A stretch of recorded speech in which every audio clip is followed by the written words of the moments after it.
The Idaho Department of Health and Welfare just hosted a conference to advance health equity on your dime. And as you can imagine, there was plenty of material here to poke holes in.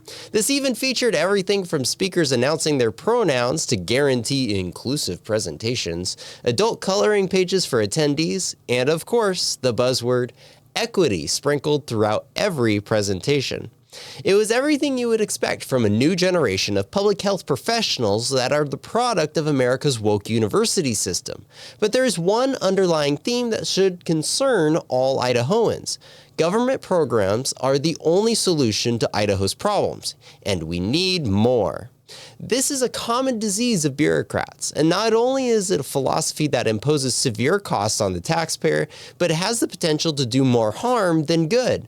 So on this week's episode of Fiscal Fridays, we will dive into the conference and offer an alternative perspective on the direction the IDHW should take with government programs.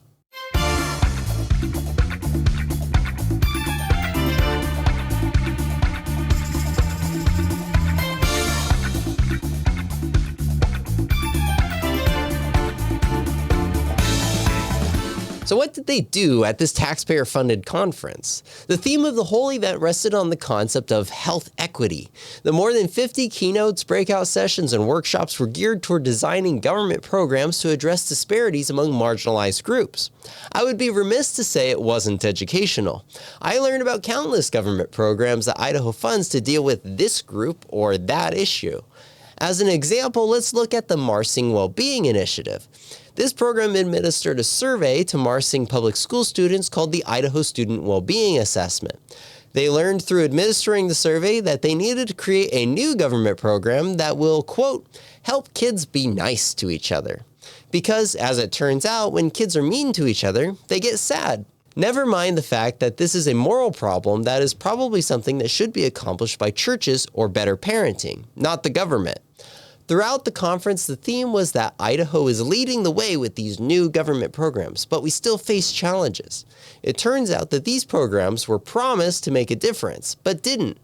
Therefore, we need more government programs to deal with these new problems. This attitude of perpetual expansion of government programs is a common issue with bureaucrats. I frequently cite Ludwig von Mises' observation on bureaucracies, where there is always a justifiable argument for how more programs or more money can make all the difference to fix things.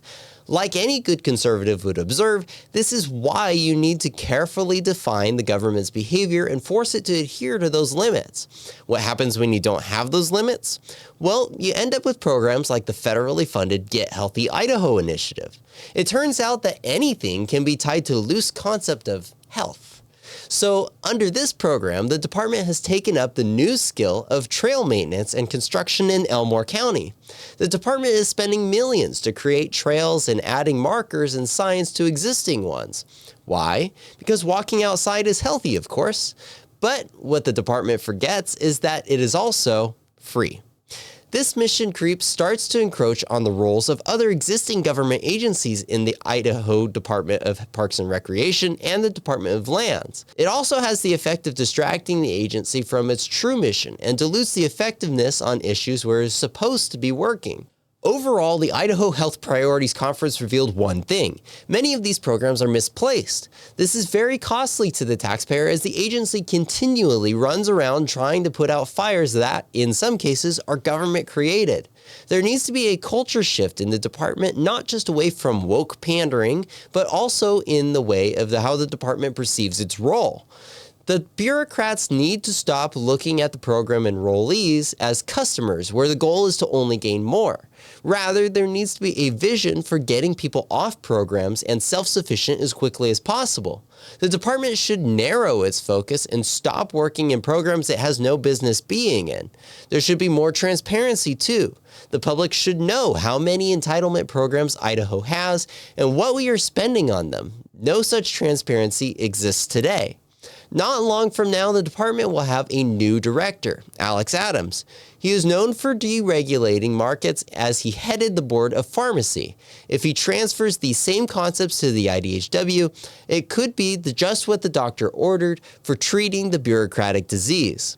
In all, Idahoans should push the bureaucracy out of their lives and force it to a more proper, limited role as defined by the Constitution. The U.S. Constitution, the Idaho Constitution, nor the Idaho law even prescribes many of these programs. It is time we finally rein them in. Thank you for supporting the content we produce at the Idaho Freedom Foundation. Be sure to like and subscribe to help keep our message of freedom, family, and small government. Also, do you ever wonder how your lawmaker stands on principles of limited government? Be sure to order your free copy of the 2024 Freedom Index to find out. Be sure to go to idahofreedom.org to learn more.